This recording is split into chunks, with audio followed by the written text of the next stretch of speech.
to the Cool Bradford Special Fantasy Football Outlook.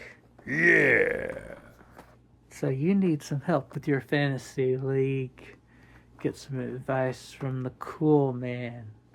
The Cool Bradford is here to give you wisdom on how to pick for your fantasy league advice. So usually Cool Bradford starts off low-key. We usually go with the number one pick here. This will probably be the number one pick on most people's draft sheets, which is no other than Jamar Chase for the Bengals. And Jamar Chase is the guy who catches the ball for 50 yards from Joe Burrows. Joe Burrows throws the football, and then Jamar Chase is that receiver. He is the number one on the list this year to go after. If you get a number one pick, it would be wise to go after Jamar Chase. And then on the number two list is listing as Bijan Robinson, running back from the Atlanta Falcons. Now, Bijan Robinson, you hand him the ball right at the goal line, at the 3-yard line. You hand it to him, he's going to score a touchdown. He'll be the guy that runs up the middle at the number two guy. And he's ranked number 2 on the list to go number 2, running back. So he's really good. And then at number 3 pick, oh my gosh. A curse on the Eagles. Super Bowl champion. And no other than, could it be a Madden curse? Saquon Barkley. He's amazing. He won the Super Bowl last year. He went from the Giants to the Eagles and won a fucking Super Bowl. Number 3 pick. I'm a little bit sour on this one, even though I like him so much. The Madden curse lives on. So, if it does live on, then what if Barkley gets hurt? Or something. Like, it seems like there is a curse upon guys who are on this video game cover. It is a curse. So you might want to think twice about not getting Barkley at 3. I mean, what if he doesn't have a good season? How does he have a better season than he had last year? I mean, he jumps over guys in the middle and stuff. So I would be very cautious about this number 3 pick with Barkley. He's a good player, but the curse of Madden lives on most years. And now, from the Minnesota Vikings, we have Justin Jefferson, receiver. This guy right here has the hands. He has the ability to catch that football like he's like a new Jerry Rice or something. The dude is just in sync. We just hope that this guy his quarterback can live up, because he's got McCarthy now. Hopefully he can live up. But if he's the man at your number 4, Justin Jefferson, number 4, would be a wise pick to pick him if you're on the number 4 part spot receiver. Okay, at number 5, oh my God. I love John Madden, but I'm telling you, this was a fucking curse, baby. Okay, this guy right here, Christian McCaffrey, he's number 5 this year on the fantasy. Everybody picked him. He was number 1 last year. I don't even think this motherfucker played in 1 game last year. Or he got hurt after everybody picked him at number 1. And there you go. The curse lives on. Don't get him. Don't gut him at number 5 unless you just want to see your knees blow out. Do you like it when you get a flat tire on the road?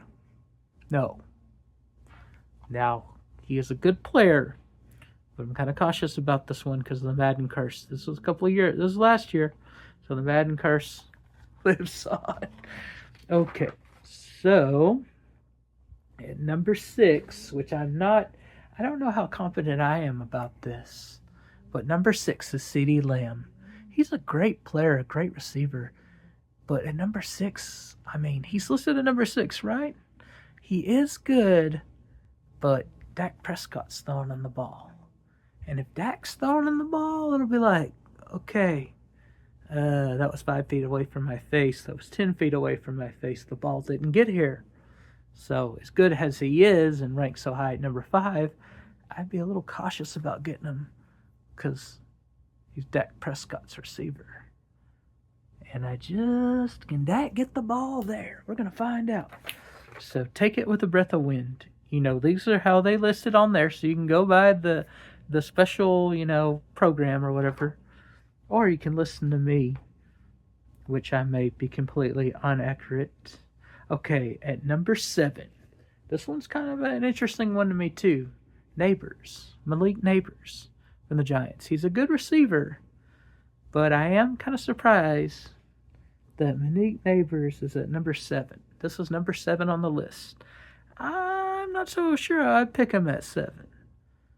But just take it with a grain of salt. I did not win my fantasy last year, so take it with a breath of salt. Okay. At number 8 is A.J. Brown from the Philadelphia Eagles. Now, this guy's pretty good. I'd say you go for him if you can, Take it with a grain of salt.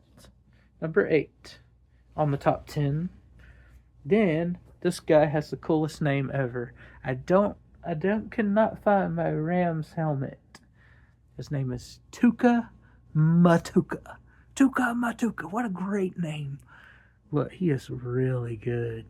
Now, Tuka Matuka should probably be higher than he is. But I would go after Matuka. And number 9. And then number 10, Jamar Gibbs. This guy runs the football like Sonic the Hedgehog. And he's so fast. He's like Sonic speed, fast like a hedgehog. I'm going to run you over and score that touchdown.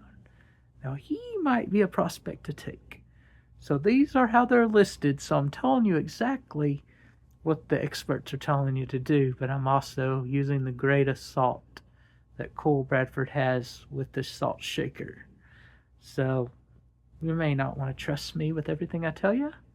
That's up to you, because I'm not picking your team. You are. And if you're not picking them, there's some fucking computer that's going to do it for you. And AI or whatever you want to call it, I'm going to get them to pick my team for me. All right, you don't want to pick your team? However it works, do it. I've seen people get all the way to the Super Bowl with the team that they pick. I don't know how many I've seen win the Super Bowl like that, but I've seen them get there before and make the playoffs. Which is like, okay, you didn't do anything all year, but let the computer pick your team. All right, that's great. Go for it. All right, here we are. So it's very interesting. If I get a top 10 pick, right? If I get the number 1 pick, I would have to go after Jamar Chase, I think. No doubt about it.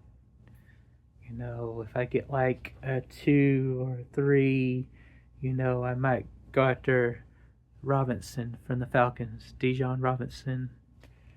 Okay, in the top 10 pick, unless I didn't get a top 10 pick, because on my fantasy league, one of my leagues has 15 teams on it.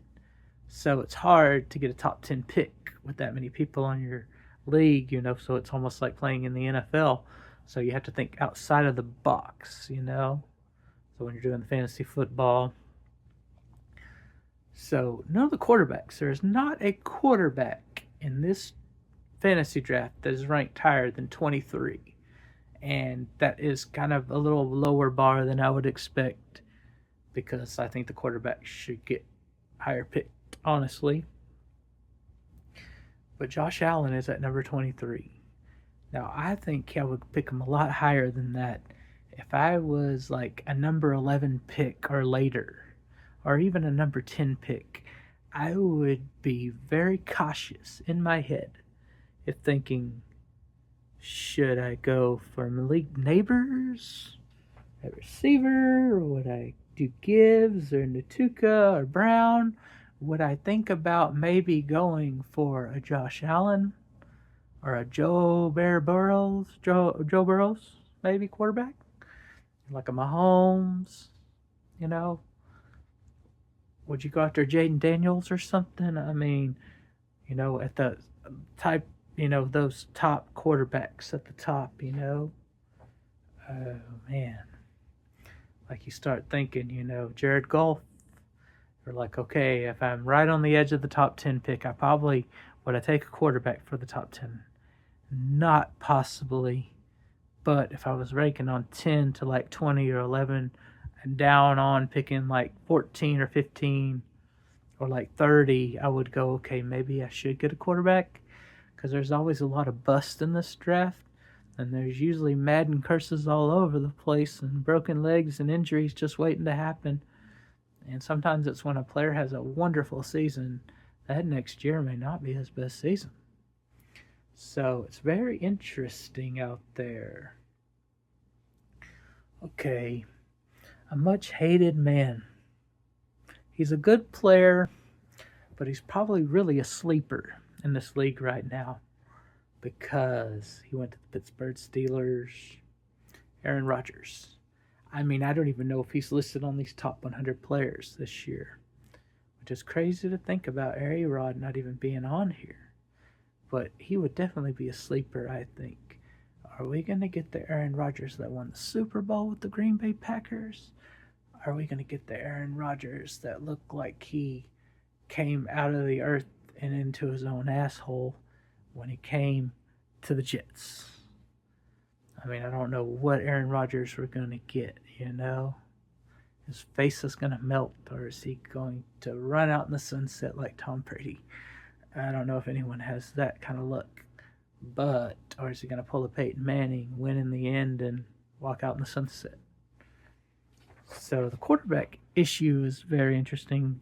We get down to like sleepers and guys that are not in the top 10. Like, you go after like a Josh Jacobs at running back if you're not in the top 10, Or you go and get Ashton Gentry. That is a guy I would go after, I think. He might even be a top 10 pick in my moment if there was like number 11. Ashton Gentry from the Raiders. Rookie, running back. I feel like he's going to be really good this year. Now, he might be my sleeper. I'm crossing my fingers saying you're picking 14, 15, picking 13 or 12, maybe an 11. I mean, I might even pick him over Neighbors, or a top 10 pick. Would I take him over Gibbs? But he would be that sleeping running back that I might be sleeping over, saying, okay, Gentry is the man. Or the Raiders, and he is the guy I could see being really good on the sleeper account. If he's just sitting around there and you don't get a top 10 pick, that's who I would go after probably. If he was still out there, So there's all kinds of stuff going on, man. Okay, Derrick Henry has fallen to 20. I mean, he's pretty good at the running back. I mean, Derrick Henry's still really good for a guy who used to be in the top 10 every single year. And now he's already fallen to number 20 for the Titans. And then a really good Nico Collins is pretty good for a receiver. And I think he might do pretty good for the Texans. So he is a sleeper too, I think, at receiver. Which they have also Brock Bowers, tight end's pretty good too for the Raiders. And McBride's really good at tight end for the Arizona Cardinals. Would be a good one to go after. You see Mike Evans for the Bucks. And then another sleeper. This guy's good every year. Plays for the Colts. His name is Jonathan Taylor. Now, I see this guy tear it up almost every year. And I think I have a friend in one of my fantasy leagues that gets him every single year. He doesn't seem to do wrong for the guy. He gets someone's fantasy league. He seems to do really well for them. But yeah, he's a sleeper hit in my opinion. But also, on the quarterbacks, Lamar Jackson's at number 27. So he would be ranked the second quarterback to go after in the draft after Josh Allen. And I think Patrick Mahomes is at number 58. It'll be interesting to see what happens this year with Mahomes. I think he'll be great. But he's another one you might want to think about going after a quarterback. Super Bowl winning quarterback. As long as he's still got it inside of him, as long as he doesn't get hurt. He's a good one to go after. And then you got Brock Purdy there. He's on there. He's pretty good. Let's see here. Ooh, they put Caleb Williams at 100. It'll be interesting to see how he is this year. Oh, wow. I don't know if I would pick him, but you might. Okay, we got Tyreek Hill's at 31. He might be a good one to go after receiver for the Dolphins. And then we got James Conner for the Arizona Cardinals. He's pretty good too. He's the one you might want to go after as well. And then Amon St. Brown for the Lions. He's probably a good one to go after too. And then you got Jalen Hurts at 29, which he's pretty good. Super Bowl quarterback for the Eagles. He's pretty mobile, and that could get you some points down the road. Let's see here. James Cook is another sleeper. The running back for the Buffalo Bills. He's pretty good. He's another one you might want to go after. Okay, on defenses. Let's get down to defense here. Buffalo's pretty good. I would put them on the list of defenses I might go after in my draft. A team I would not go after, unfortunately, even though I'm kind of a fan of theirs, the Dallas Cowboys. Well, they fucking got rid of their best player, Michael Parsons. So I would say I would not go after them at all. But I might go after the Green Bay Packer defense since they picked up Michael Parsons. So another defense. The Eagles obviously have a great defense. That's another team you should go after on your defense. And let's see here. The Buffalo for sure. The Buffalo Bills. For sure. But if I was going to get a QB, I might go after Joe Burrows if I had the chance. I don't know what the odds are getting Joe Burrows and getting Jamar Chase on the same team, but I'm already saying in my head if I had the chance to get both of these guys, which is probably literally not possible unless I get the first pick and the last pick, and the draft of the first round, because if I had those two guys on my team, I'd probably win it all. Maybe. But yeah. It's very interesting this year for sure.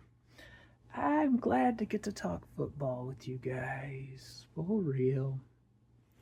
And it is fun. Absolutely fun. And we wanted to tell you guys, I hope you make good picks. I hope you don't let the computer do everything for you, even though it seems to not be a Madden curse whenever you let the computer pick your team. But I will say, you might take the fun out of it if you do that properly. But it may be fun to you. But welcome back. And this is Cool's Bradford football advice for the fantasy football. And you don't have to take it with a grain of salt. You don't have to listen to everything I say. But if you do, you might learn something. And you may not. Well, welcome to the Cool Bradford's fantasy football. And I hope your teams do good. I hope you get rich if you're playing money leagues. But I just hope you enjoy yourself, okay? Now pick your team. Get ready to throw that pigskin around. Good luck, teams. Go for it. Good luck. Good luck. You're gonna need it.